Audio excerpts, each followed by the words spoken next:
Assalamualaikum warahmatullahi wabarakatuh. Nama saya Afridayani dari Prodi PGSD. Saya akan menjelaskan konsep dasar bahasa Indonesia. Konsep dasar pertama yaitu pengertian bahasa Indonesia. Belajar bahasa pada hakikatnya adalah belajar komunikasi. Pendidikan bahasa Indonesia merupakan salah satu aspek penting yang perlu diajarkan kepada para siswa di sekolah.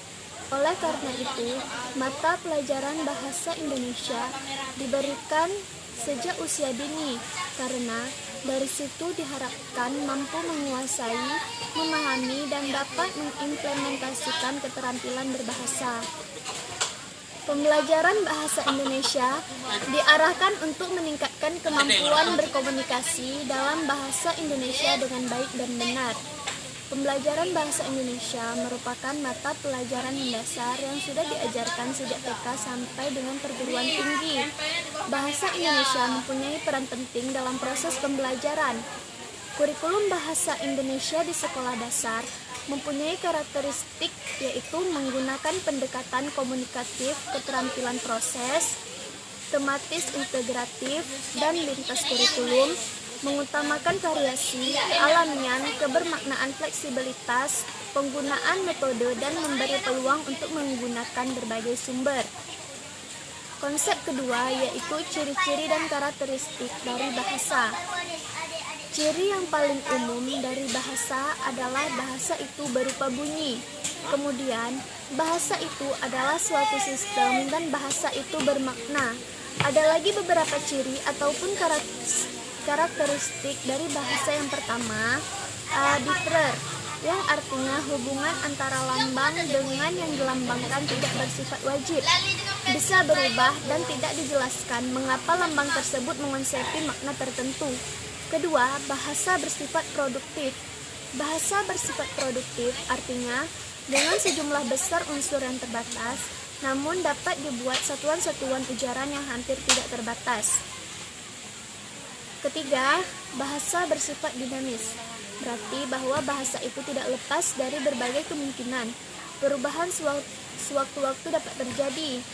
Keempat, bahasa bersifat beragam. Meskipun bahasa mempunyai kaidah atau pola tertentu yang sama, namun karena bahasa itu digunakan oleh penutur yang heterogen yang mempunyai latar belakang sosial dan kebiasaan yang berbeda, maka bahasa itu menjadi beragam, baik dalam tataran fonologis, morfologis, sintaksis, maupun pada tataran leksikon. Yang terakhir, bahasa bersifat manusiawi. Bahasa sebagai alat komunikasi verbal hanya dimiliki manusia. Hewan tidak mempunyai bahasa. Yang dimiliki hewan sebagai alat komunikasi yang berupa bunyi atau gerak isyarat, tidak bersifat produktif dan dinamis. Manusia dalam menguasai bahasa bukanlah secara instinktif atau naluriah, tetapi dengan cara belajar. Hewan tidak mampu untuk mempelajari bahasa manusia. Oleh karena itu, dikatakan bahwa bahasa itu bersifat manusiawi. Konsep yang ketiga yaitu fungsi bahasa Indonesia.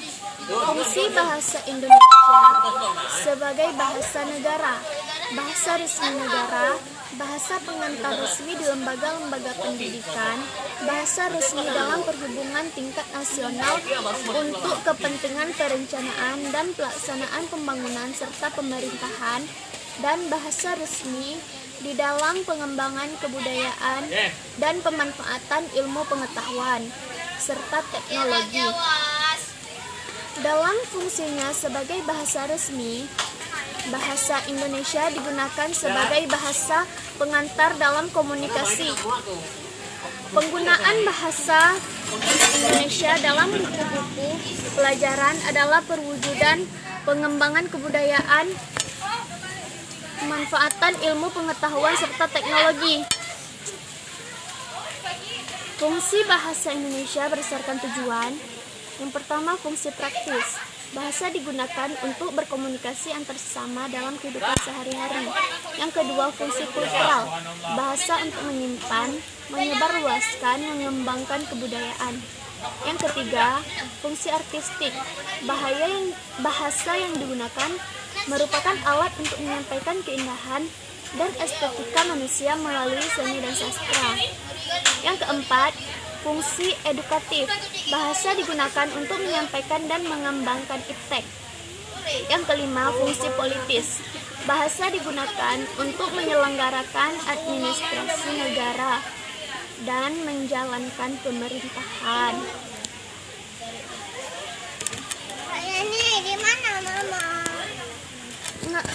Konsep yang terakhir yaitu ruang lingkup mata pelajaran bahasa Indonesia dalam kurikulum tingkat satuan pendidikan mencakup komponen kemampuan berbahasa dan kemampuan bersastra yang meliputi aspek mendengarkan, aspek berbicara, aspek membaca, aspek menulis, kesastraan, dan kosakata. Keenam aspek tersebut merupakan satu kesatuan dan erat sekali hubungannya dengan proses yang mendasari bahasa. Demikian penjelasan saya tentang konsep dasar bahasa. Terima kasih. Assalamualaikum warahmatullahi wabarakatuh.